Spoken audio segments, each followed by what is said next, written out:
Good evening. Good evening. No tears in heaven.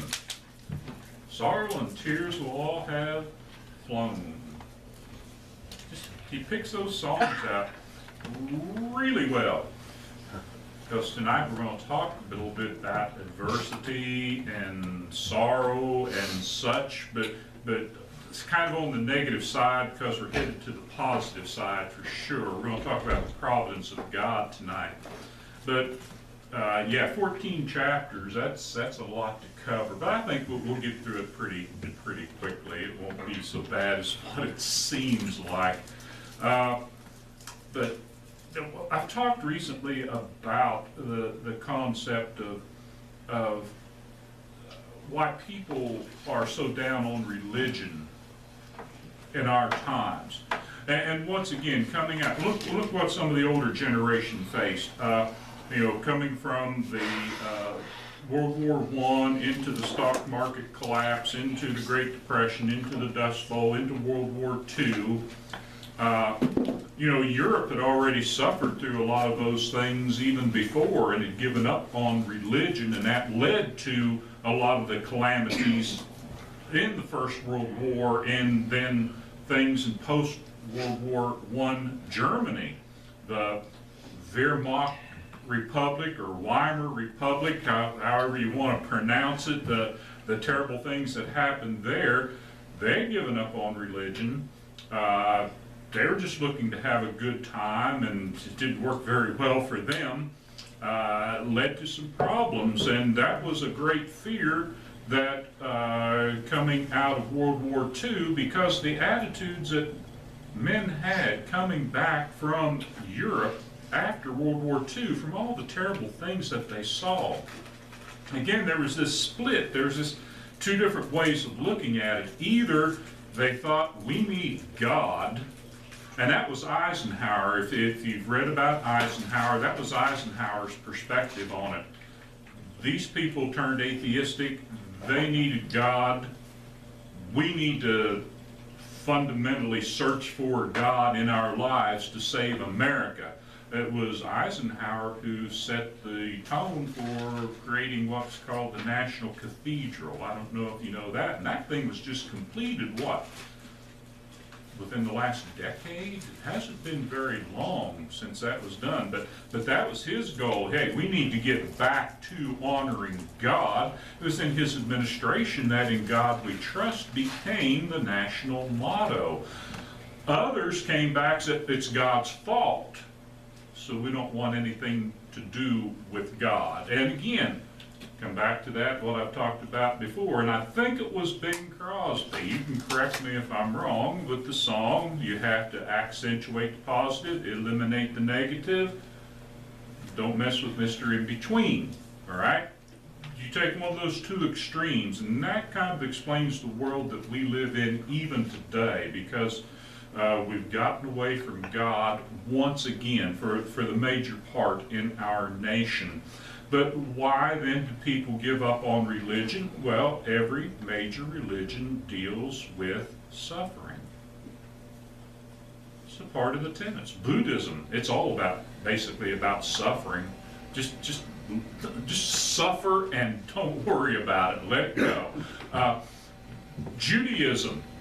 What's suffering? Oh, we suffer all the time. If you talk to somebody who's a Jew, oh, our nation suffers, our people suffers, we just suffer. It's all about suffering.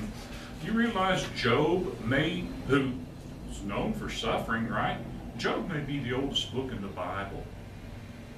Job may have been a book on Noah's Ark. It speaks of a time before. It seems like a time before the flood. Because it talks about animals that existed before the flood. It talks about dinosaurs. It talks about the giant Leviathan that's in the rivers or in the sea, whatever, that you catch, great hooks and all. It may be from an even ancient time. And what's it talking about? It's talking about suffering. Does Christianity talk about suffering? Yes, and the great example of suffering in Christianity is what? Well, it's the cross of Jesus Christ, isn't it? And people don't want to talk about suffering. Eliminate the negative. hey, let's talk about the positive. Let's just have a good time here. And it doesn't work that way, because we always come back to the reality of the world that we live in, the fallen world that we live in, and there's suffering here, right? Why do good things happen to bad people? Talking with Danny this morning. There's no logical answer, is there? You can't logically explain it, because it seems like if you're good, good things ought to happen to you. If you're bad, bad things ought to happen to you. But if you're good, bad things still happen to you. It's because we live in a fallen world. So there are two things that are going to happen. You're either going to approach it with a nihilistic approach, nihilism, which says it's just you live and you die and that's it. There's no hope. Or you're going to approach it with faith and say, you know, God exists and there's something better, and I'm going to get through this suffering because I'm looking for something better to happen later on. And that's where there are things in the Bible that help us to understand this. These two diametrically opposed possibilities, futility or faith, nihilism or theism. What are we going to choose? Well, I hope we choose theism over nihilism, no hope. I hope we choose hope, and I hope we choose the God of the Bible, because the God of the Bible gives us the solution to the problem. So unless nihilism robs us of our eternal blessings, the providence of God is working in our lives, as it worked in the lives of the heroes of faith in the Bible. That it teaches us. They're just not stories. They're not allegories that some would suggest just to help us get through this life somehow, so that we don't just crumble up and give up and die. Remember what Job's wife, what she suggested to him? Curse God and die. Just give up. And if it was nihilism, if that's all that we've got to look forward to, then that would be a good solution, wouldn't it? Just give up and die. But see, the story of Job teaches us better. There are many stories that teach us better. The providence of God is working in our lives, as it was the heroes of faith, to remind us that God has the answer. God has a solution to our problems. So let's look at the life of Joseph, see? And it's going to start out in Genesis chapter 37. No, I'm not going to read 14 chapters of the Bible to you tonight. We're just going to go through at some point, Lord willing. Who knows? We might go through some of these specific instances and look at particular things, but just an overview here tonight. Joseph was one of the 12 sons of Jacob. Now remember, Jacob becomes Israel. He is the grandson of Abraham, and the promise was made to Abraham that he would have he would be the father of many nations, but a great nation. God would, through his children, bring forth the seed, the promised Savior of the world. And Joseph is one of these sons, the 12 tribes of Israel that they become. And he was one of the two sons of Jacob's beloved wife, Rachel. You remember the story, right? How that Jacob loved Joseph and Benjamin more than his other sons, because what? When he has to flee from Esau, he goes to the old country, and he goes to his mother's brother Laban, and he gets involved with that family there, and he falls in love with Rachel. Rachel has an older sister named Leah, but he works 7 years, right? 7 years so he can marry Rachel, and on his wedding night, his father-in-law substitutes Leah. And he wakes up the next morning, and uh-oh, this isn't Rachel, this is Leah. What have you done to me? And well, it's our custom that the older one gets married first before the younger one. Oh, don't worry about it. You work another 7 years, you can have her. But he gets her then, He's just got to work another 7 years. But in the course of things, see, Rachel is barren for a long time. So he has children with Leah. He has children with Leah's handmaid. He has children with Rachel's handmaid. But eventually he has 2 sons, Joseph and Benjamin, with Rachel. And when Benjamin is being born, Rachel dies. And we talked about that with the prophecy of at Bethlehem with the children dying, and how Jacob was so distressed at this, at her death. So that he loved these 2 more than the others. They were special, and because of that, they were hated by the other brothers. And that caused a lot of trouble in their lives. Joseph was a dreamer, an interpreter of dreams. He dreamed that in several ways that his brothers would bow down to him. They didn't like it. In one of his dreams, even his father bowed down to him. And that was kind of like the last straw. You better keep this to yourself. Don't even be talking like that. But it was God giving him these dreams. So this hatred, because of his father's love, because of the dreams, led his brothers to covertly sell him into slavery. He was sold to some Ishmaelic traders as they were passing through the countryside. Okay? Ishmael was, well, that's getting into some of the Arabic tribes, but we can deal with that some other time, or you can look up some information on that. But he sold to them into slavery. And eventually they will take him to Egypt, and he'll be sold again. So, that's pretty bad, isn't it? When your own brothers, even though they're half-brothers, but your own brothers sell you into slavery, right?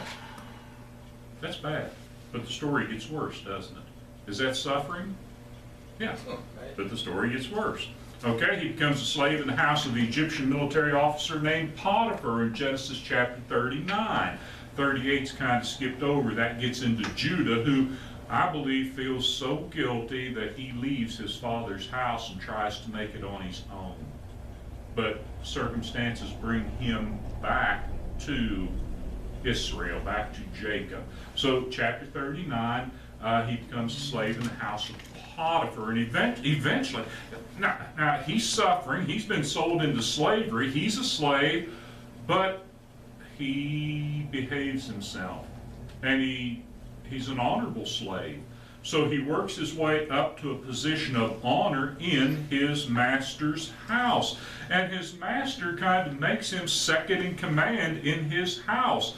It's like he's got charge of the finances, and he tells everybody what to do. He doesn't tell Potiphar what to do, and he doesn't tell Potiphar's wife what to do. Those are about the only 2 things. Everybody else listens to what Joseph says. Joseph is an organizer. He gets things situated, and he says, here's how you do the work, here's how you get this done, and he keeps people busy. He organizes, hey, this is a good, orderly person. What's the opposite of that? Is somebody who's chaotic. Now, who was chaotic? Well, that was these brothers, wasn't it? They're chaotic all the time because they couldn't find order in their lives. But here he is. Here's an orderly person. Because he's an orderly person, he's able to make this work out. Except for the fact that Potiphar's wife has other designs for Joseph. Joseph is a young man, probably at this time in his early teens, or late teens, maybe early 20s. She sees him not just as a slave, but maybe as a sex slave, okay? We're all adults here. And she decides that she wants to have carnal relations with him. So she tries to seduce him, tries to get him to committing adultery, but he refuses. And because of his constant refusal, she works it out to where the situation develops that she gets to charge him with attacking her. False charge, right? She lies. She says this happens. She's got the evidence there. She's got his robe, right? See, hey husband, this slave that you brought into our house, this Hebrew, this guy, he's not like us Egyptians. See, if he was like us Egyptians, he wouldn't care about having illicit sexual activity or relations with me. But he's different. I'm not going to tell my husband that, she's saying. But he attacked me. See? So Potiphar has him thrown into prison for something he didn't do. And you know, the prisons were in the castles at that time. So you know where he's at?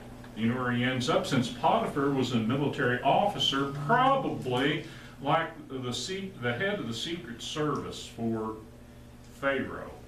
He ends up in Pharaoh's prison in Pharaoh's house, which isn't too bad, right? You know, if you're going to be in prison, you'd want to be imprisoned in Pharaoh's prison, right? You don't want to be just in the common prison out here somewhere. Well, you just don't want to be in prison. But he's in prison, right? And that's bad, right? Bad. Gets even worse, doesn't it? Gets even worse. So there he is, he's in prison. While he's in prison, what does he do? He organizes things in prison. He's got the prison working smoothly. Now, if you've ever been around prisoners, I did some prison ministry type stuff, and man, you got all kinds of bad people there, and they don't usually like to cooperate. It's more competition than cooperation, okay? Okay, little human nature thing here. Women are more about cooperation than men. Men are more cooperative than, men are more competitive than they are cooperative. Now, when men decide to cooperate, great things can happen, right?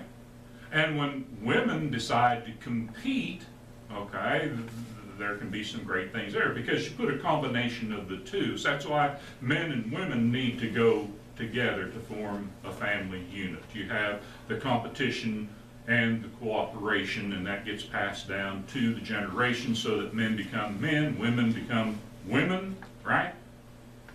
Right? Agreed? Yeah. But God has a perfect plan there, but when you're in prison, you don't have those type of situations. So Joseph was a good man, okay?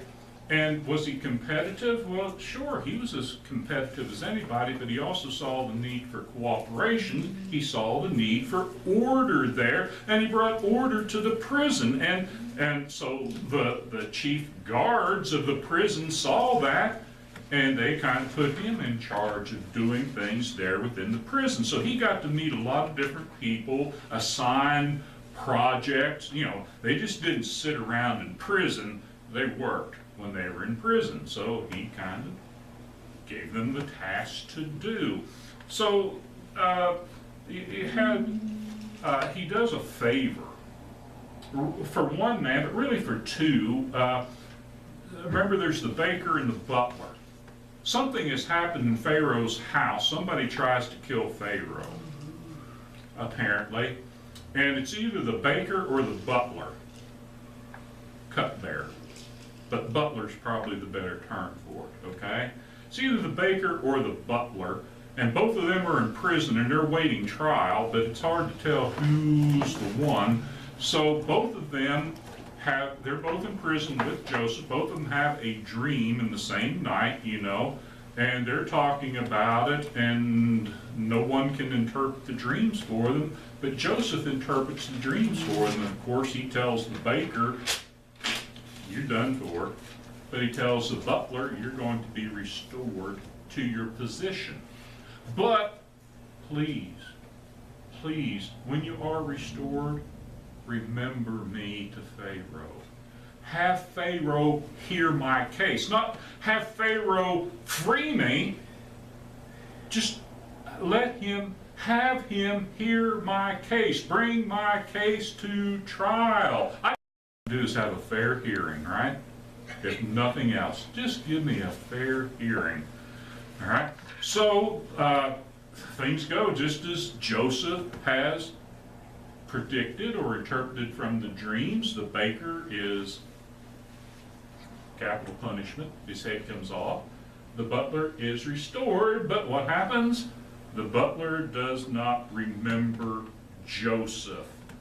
So there he is for 2 full years. He's waiting for Pharaoh to hear his case. It seemed like Joseph was destined to a life in chains if he was allowed to live at all, because at any time Potiphar might come in there and just run a sword through him. So there it is. Just gets worse and worse and worse with the suffering, doesn't it? So there, Joseph was hated, he was sold, he was tempted, he was lied about, he was imprisoned, he was forgotten, he was hurting, and seemingly hopeless. Hey, that's nihilism right there on the edge, isn't it? Seemingly hopeless. But he never gave up on God, did he? He never gave up on God. He maintained his faith. So that's a lot of misery for any one person to endure in a lifetime. Joseph had done it pretty much all by the time he was 40 years old or so. Yeah, all this happening to him. He was being prepared for something. He was being prepared to be used by God for a greater good.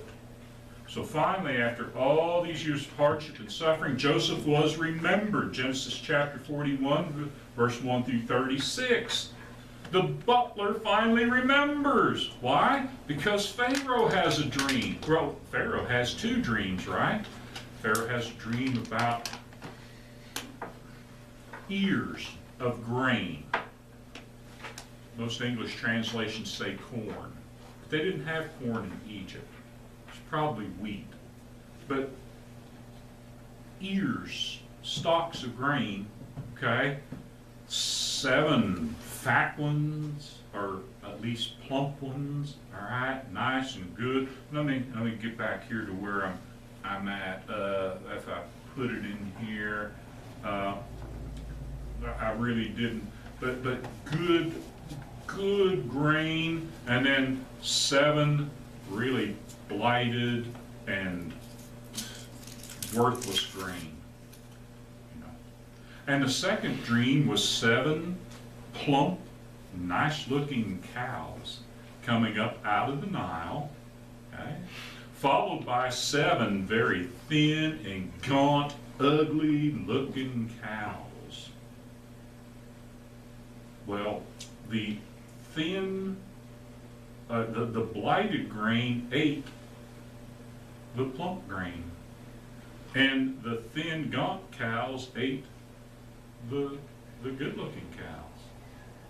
And Pharaoh didn't know what the dreams meant. None of Pharaoh's magicians and soothsayers could tell him what these dreams meant. So Pharaoh's butler, then, because Pharaoh's going through this dilemma, Pharaoh's butler remembers his encounter with Joseph in prison, and he tells it to Pharaoh. So Pharaoh has Joseph brought out of prison to come and see if he can interpret this dream. And through God's help, Joseph interpreted Pharaoh's dream. 7 attractive plump cows come up from the Nile, followed by 7 ugly thin cows and 7 ears of full grain. There's where I had it. And good, and 7 withered, thin, and blighted ears of grain. So what's the interpretation? 7 years of plenty followed by 7 years of famine. But it didn't stop there, did it? It didn't stop there. Here's the bad news. There was a solution. God always gives us a solution, doesn't he? God says, here's what's going to happen, but here's the solution. Here's some good things, here's some bad things, but here's a solution that these bad things can be turned into something good if you pay attention to what God is saying. So, the solution to the problem, of course, was, hey, put somebody in charge in these 7 years of plenty, store up the grain. Buy up as much as you can. And then in the 7 years when there's famine, you'll have something to eat, plus you can sell the others. And you know what? Pharaoh, you'll become rich. You'll become powerful. And that was the advice that he gave. And Pharaoh was so impressed with this advice that he made Joseph second in the kingdom. Remember how he was kind of second in Potiphar's house? Only Potiphar and his wife, weren't under Joseph's control. So there he is. Joseph had great authority to implement and maintain this program for those 7 years. It made Egypt the richest, most powerful nation of its time. Genesis chapter 41, verse 38 and 39.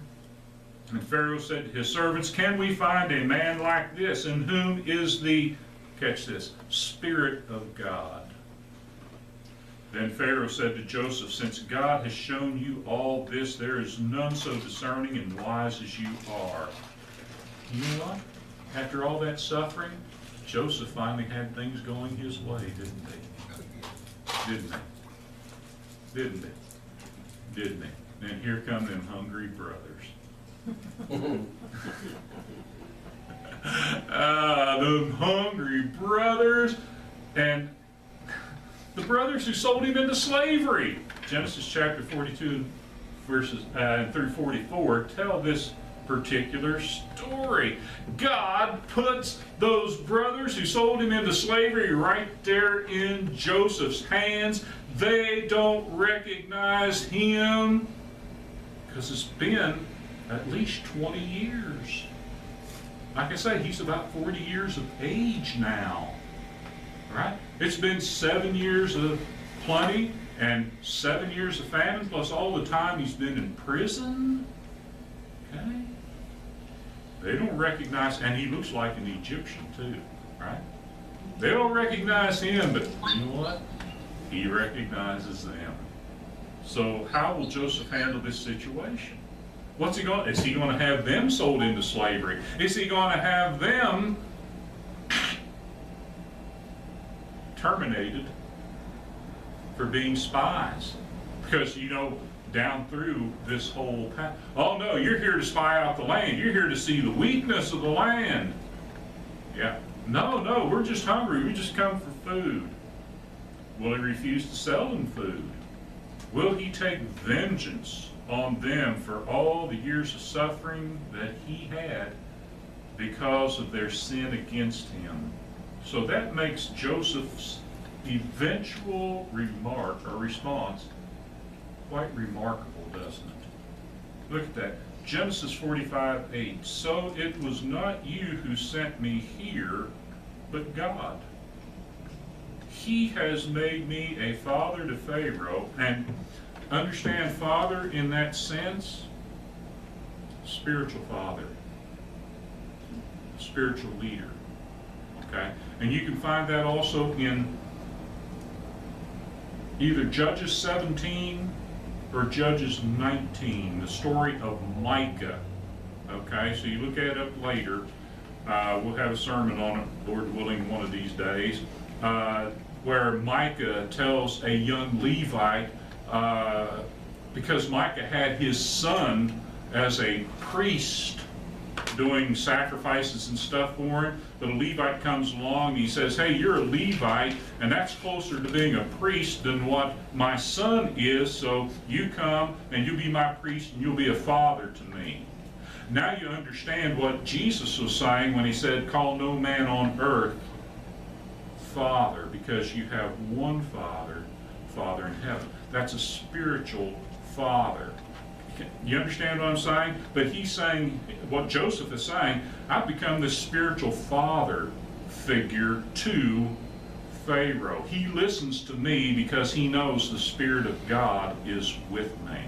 So he has made me a father to Pharaoh and Lord of all his house and ruler over all the land of Egypt. That's powerful, isn't it? Amen. Okay? And Genesis 50:20, see, you're getting down right to the end of the book, and he's, talking with his brothers once again. As for you, you meant evil against me, but God meant it for good, to bring it about that many people should be kept alive as they are today. Why do bad things happen to good people? Sometimes it's so a greater good can happen somewhere down the line. And we don't know what that's going to be. We don't know what God's got coming for us. So, here are some lessons for us today, right? Romans 8:28. And we know that for those who love God, all things work together for good, for those who are called according to his purpose. God's working it out. Let God work it out. Yeah, look, we think suffering is terrible. And yeah, okay, it is. It is. It's not fun to go through suffering, but this life is very short when you compare it to eternity. Eternity. It's forever. What is it, the movie Kansas City Bombers? If you remember the movie with Peter Falk where he's got the girls who are roller derby girls. You ever seen that movie? Anyway, the challenge is they're going to do the roller derby stuff, and whoever loses has to leave Kansas City forever, and forever is a long, long time. Well, guess what? Eternity is a long, long time, even though there's no time there. It's a long, long time. It's more than what little bit of time we're going to spend here on this earth. And when we keep that in perspective, it helps us to understand. Don't give up. Don't give up on God, because God's got things under control. Amen. We see it in so many people's lives. Genesis 39:9. He is not greater in this house than I am, nor has he kept back anything from me except you. This is talking about Potiphar, because you're his wife. How then can I do this great wickedness and sin against God? Not against Potiphar, but against God.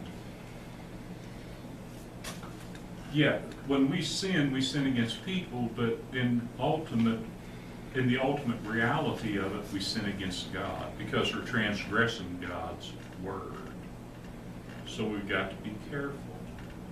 And Genesis 40, verse 8, they said to him, this is the baker and the butler, we have had dreams, and there is no one to interpret them. And Joseph said to them, do not interpretations belong to God?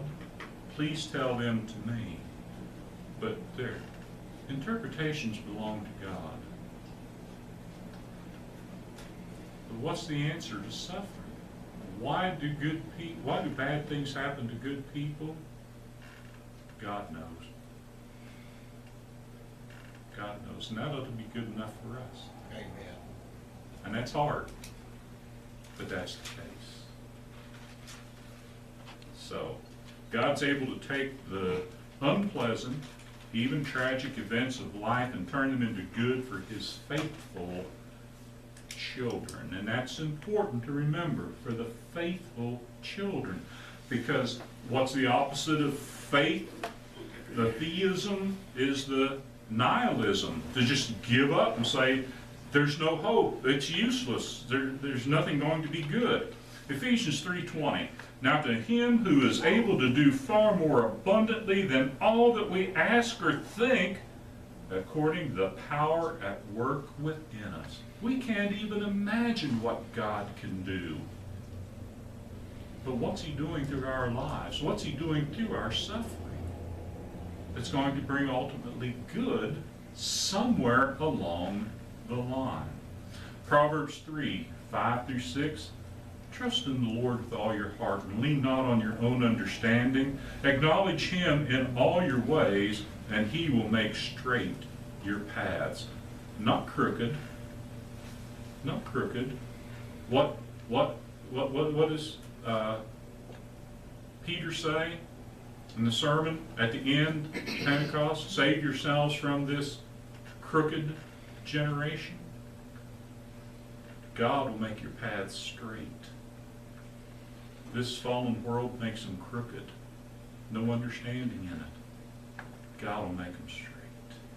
God's providence will work in our lives if we will serve him even through all that adversity, all that suffering. He will make it right. And that's the lesson. 14 chapters of it. I'm wore out. What do you think about me? Think about what I had to leave out. That's the amazing thing. We'll catch that some other time, Lord willing. Thank you for your time and your attention. If you have a need, let your request be made known as we stand and sing.